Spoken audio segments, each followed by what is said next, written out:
Hey, and welcome back into the Duke Wisdom Podcast. Thank you for keeping up with it, staying with us, and if this is the first time you've listened in, thanks so much. Having a lot of fun with this. This is something that I'm really glad that I've gotten into, and I've got a lot of positive feedback from a lot of people so far. Thank you so much for the kind words, the encouragement. Really hoping to have some guests on soon. Have had some people join the Duke Wisdom Network recently that have started writing articles, and I'm hoping to have some of those guys on the pod somewhat soon. But the subject of today's episode is doing a little bit of a non-conference schedule preview. The 11-game non-conference schedule for this season. Duke is not shying away from some difficult opponents, that's for sure. Not all of them are difficult opponents, as we'll talk about, but there are 4 major games that Duke has on this non-conference slate that should help them build a solid resume, and that's really an important thing for Duke to do here, because if you look at the conference again, if you look at the ACC again, the ACC is being viewed more or less as average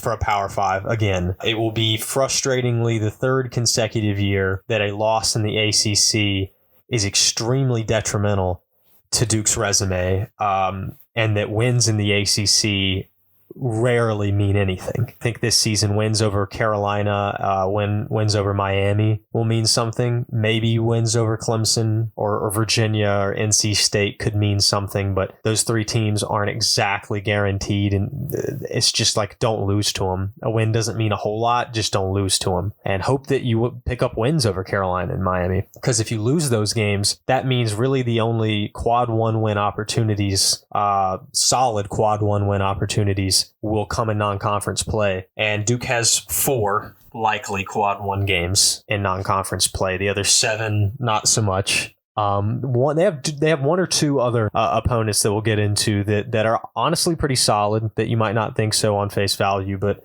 are definitely a lot better than you might think. So I'll jump into this. Everything gets started October 20th, countdown to craziness.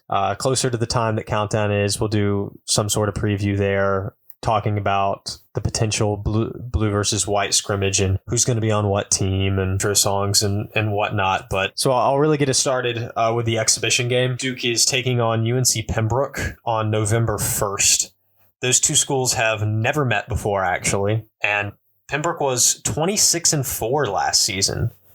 They're Division II, of course. This is an exhibition. A lot of the times, Duke has a standing tradition of playing the Division II defending champion. They've done that a lot in years past. That's not the case here.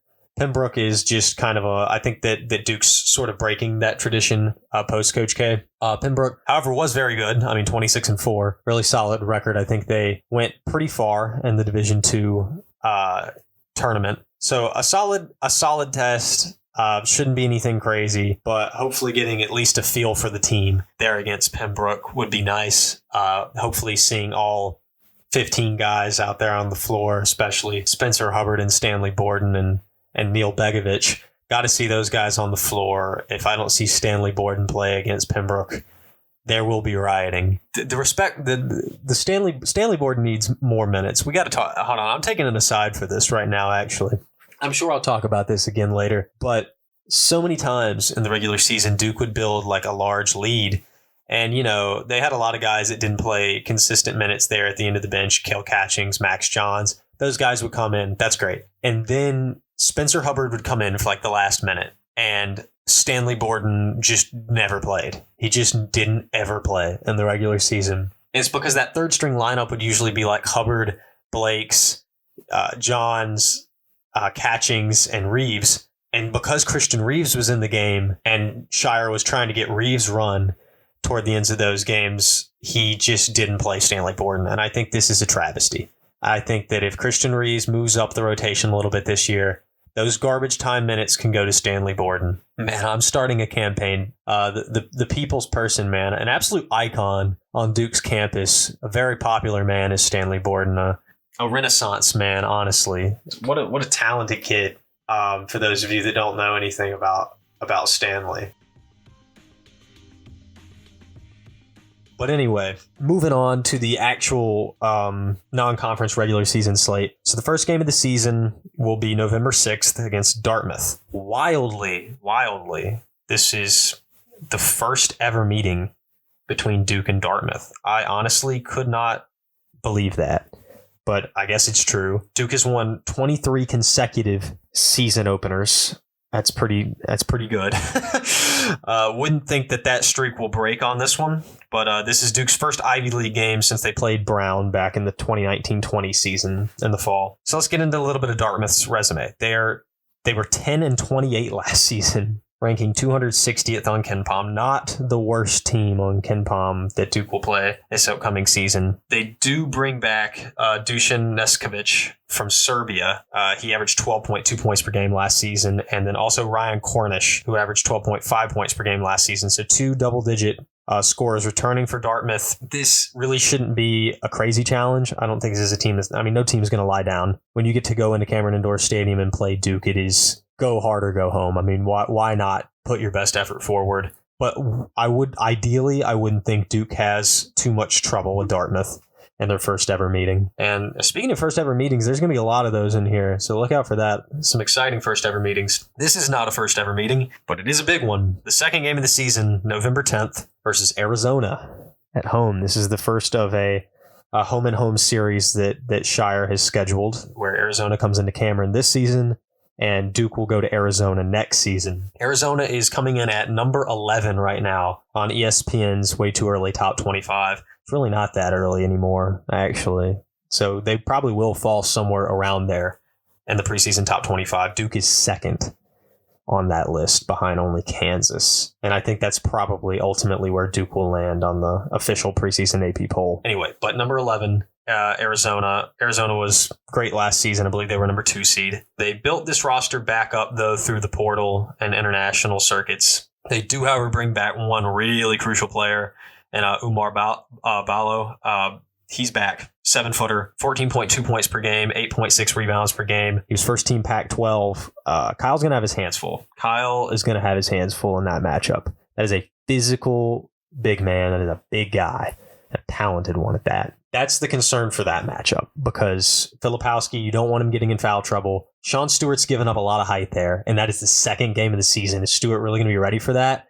Ryan Young defensively, I mean, he can maybe hold his ground a little bit, but there's a lot of concern with Ryan Young's defense. Christian Reeves, is he going to be ready to guard a player that caliber that early? I think this will be a test. No Derek Lively to anchor the defense.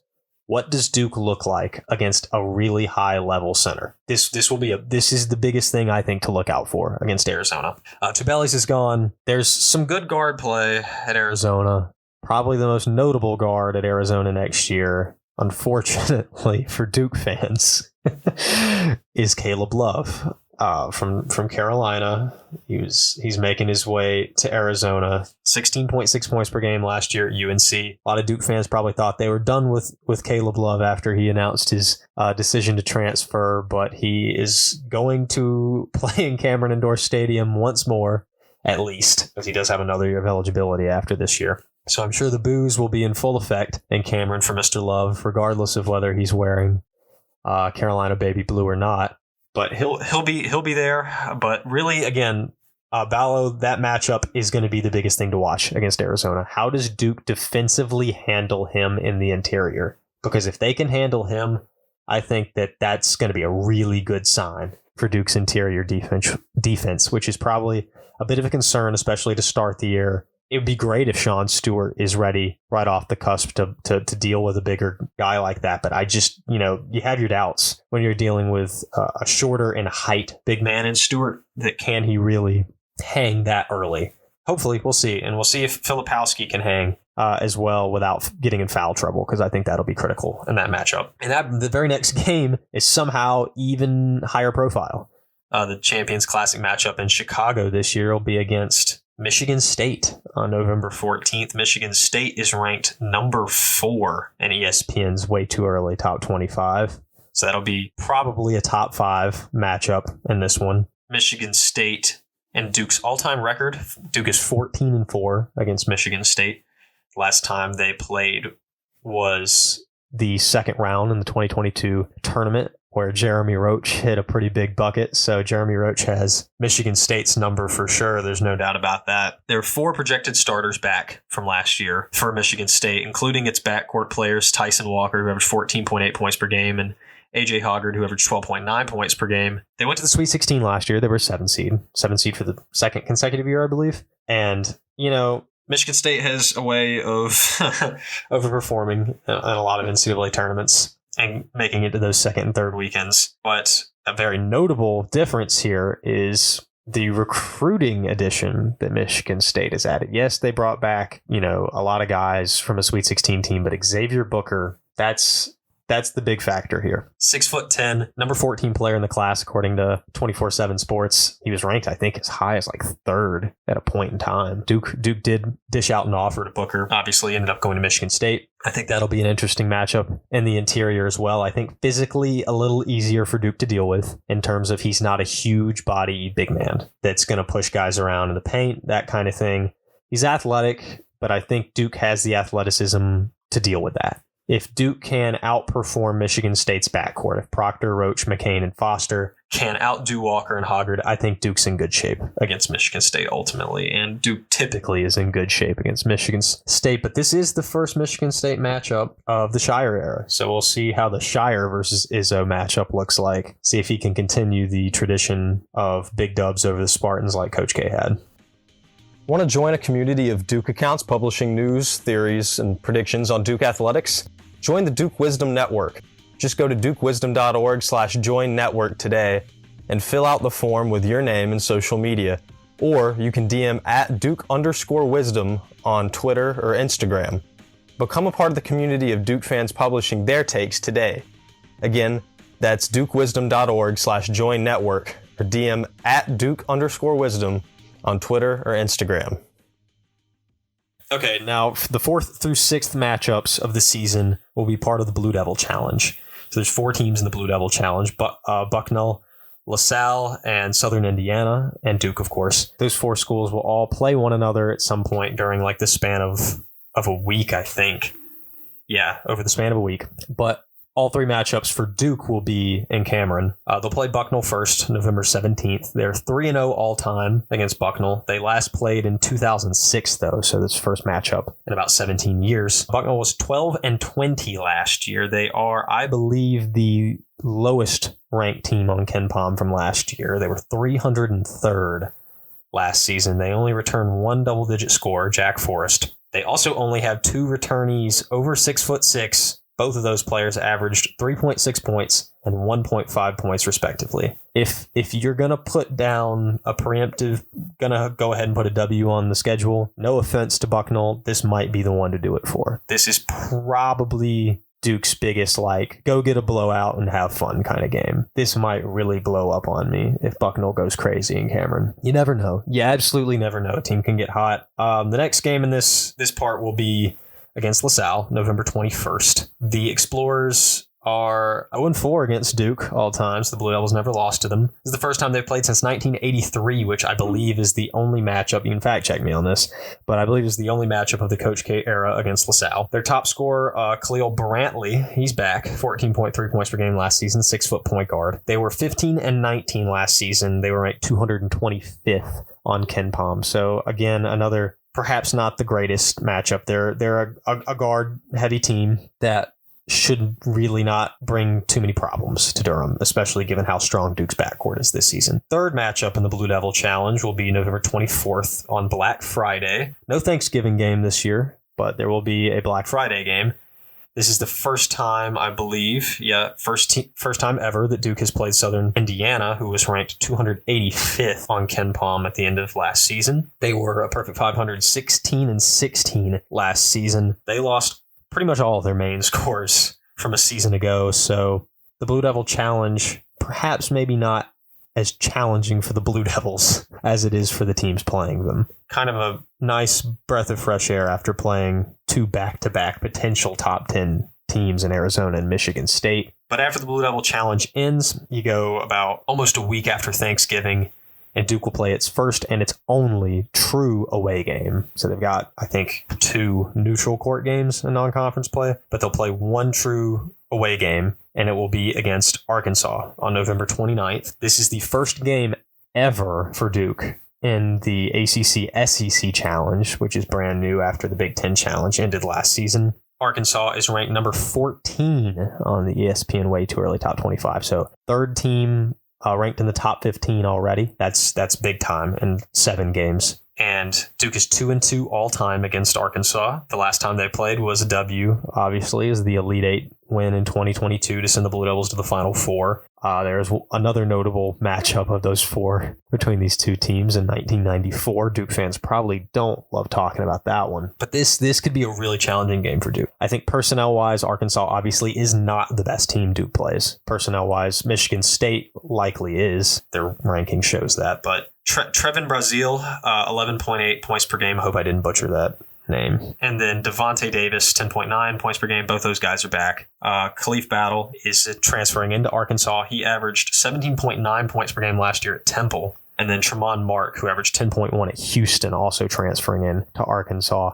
Eric Musselman's team will be hopped up for that game, I'm sure. Lost, just a couple seasons ago to Duke in the Elite Eight. This is a home game for Arkansas, Duke's first away game. And I have to think this might be the most troublesome game for Duke. They've got Arizona at home. I think that matchup-wise in the interior will be very difficult for Duke against Arizona, and I think Michigan State's probably the best team they're going to play. But the circumstances surrounding this game is what probably, I think, makes it the most difficult. It's an away game.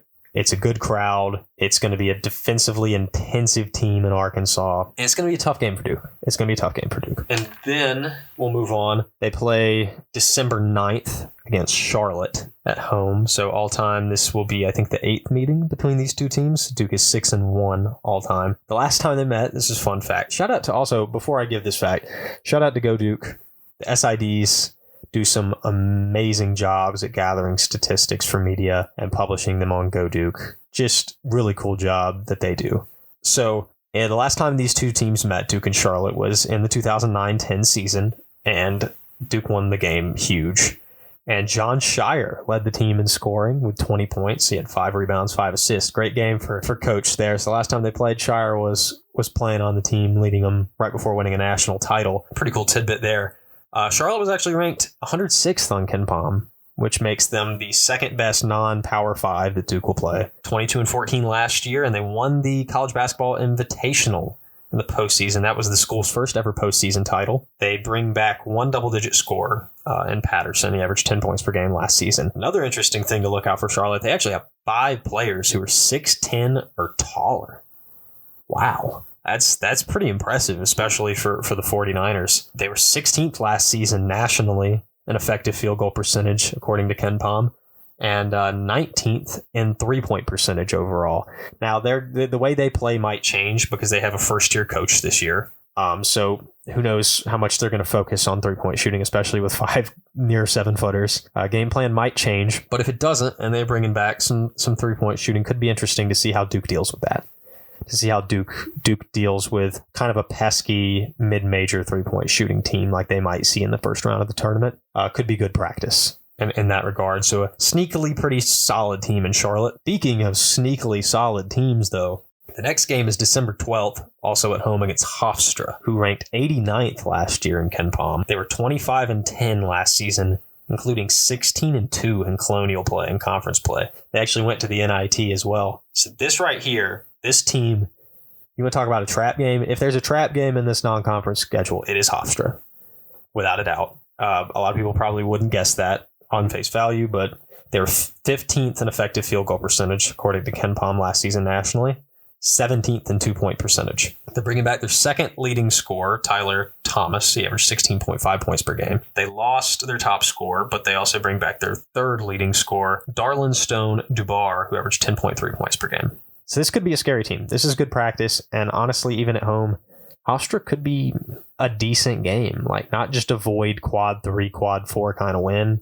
Like, this could provide something. This is good practice. This is the kind of team Duke would match up in the first round with. This is probably Duke's 5th highest quality game. Outside of the 4 major games, they're going to be quad 1s. This is Duke's biggest opponent. You may see a little bit of a a fight going on against Hofstra for sure. The next game is one of the 4 big ones. We've already gone over the 3: Arizona, Michigan State, Arkansas. The last one is December 20th against Baylor in Madison Square Garden. The Bears were a 3 seed last year, and this year they're marked up at number 20 on the ESPN Way Too Early top 25, which means Duke will have potentially 4 top 20 or at least top 25 preseason ranked teams on their non-conference slate. And that is a good resume builder. Baylor did lose a lot. They lost a lot of guys, especially on the perimeter. But they built it back up through the transfer portals and recruits. They actually have a 5-star recruit. That's pretty uncommon for Baylor. I mean, not recently, I guess, after the championship they landed. Keontae George. Championships will bolster recruiting. You'll always find that. And that is working pretty well in Baylor's favor right now. But they got Jacoby Walker coming in. He's a 5-star recruit. And then, although they don't have a lot of returning scoring, they have Frazier Dennis, who averaged 19.5 points per game at Toledo last season. He's a guard. Duke has only played Baylor one time. Another fun John Shire fact. Only once. And it was in 2010 in the NCAA tournament in the Elite Eight. And John Shire reached his first and only Final Four en route to winning a national championship. So 2 pretty cool John Shire facts there against Charlotte and against Baylor. I was kind of stunned to find out that Duke had only played Baylor one time, but that is the case. It'll be the second matchup between the 2 teams. Duke has obviously never lost to Baylor. This could be a big matchup, I think, in Duke North and Madison Square Garden. Of the 4 major matchups, and the rank indicates this, Baylor is the least likely probably to get a win off on Duke. Just not a lot of returning scoring. They're not set up positionally, I don't think, to beat Duke either. The Blue Devils don't have a huge contest in the paint, and perimeter-wise, I don't think Duke should be scared of any team in the country. Their backcourt is probably the best backcourt in college basketball by a solid margin when you're talking about the 4 point guard-esque players. And so after Baylor, we head the final non-conference game, which will be December 30th against Queens University at Charlotte. So Quiz is the first time Duke will ever play Queens. This is Queens' second year as a Division I program, and which means they fall into that stupid rule that Bellarmine fell into, that in the first 4 years as a Division I program, you can't make the tournament. I really hope they lift that rule eventually, because it is one of those ancillary rules that has no reason to exist at all. I don't know if Queens will have to worry about making the tournament. I hope for their sake they do, but they were 18-15 last season during their first Division I year. They rank 203rd on KenPom last year. They are bringing back their second leading scorer, AJ McKee, who averaged 15.4 last season. But in what will be the final game of the year 2023 for Duke, it likely won't be an incredibly challenging game. If you look at this schedule, Duke really shouldn't have a lot of trouble dealing with Dartmouth. They shouldn't have a lot of trouble dealing with all 3 games in the Blue Devil Challenge. They shouldn't have much trouble with Queens. They shouldn't have too much trouble with Charlotte. So there should be 6 pretty easy wins there. They might have a little trouble with Hofstra. I wouldn't imagine they'd lose the game, but you never know. I mean, Stephen F. Austin 2020, it can happen. But the 4 big games are Michigan State, Arizona, Arkansas, Baylor. I don't think Duke loses to Baylor. I don't think Duke loses to Michigan State. I think there is a chance Duke drops to Arizona, but man, what a shame that would be. I think because it's in Cameron, I am leaning that Duke will win the game. However, I am projecting that Duke will lose to Arkansas. I don't see Duke getting out of this 11 games without a loss. It's a little too difficult for that. There's 4 top 20 games. It's a little too difficult for them. I'm not going to say they can't do it. They clearly can. They're the number 2 team preseason, probably. A lot of returning talent, a lot of incoming talent. But I think that first away game, I'm glad that it's Arkansas. I'm glad that it's not like Boston College or NC State, and Duke's going to go get absolutely destroyed by NC State and PNC Arena for their first away game, like they so often do. I'm glad that that's not their first away game. I'm glad that it's a really good team, because if they falter a little bit, it's not a detrimental game to their resume. If Duke loses to Arkansas at Arkansas, it's really not going to hurt them come Selection Sunday. If they get a win, that's huge. That's great. But I do think I have Duke at 10-1 in non-conference play with a loss to Arkansas.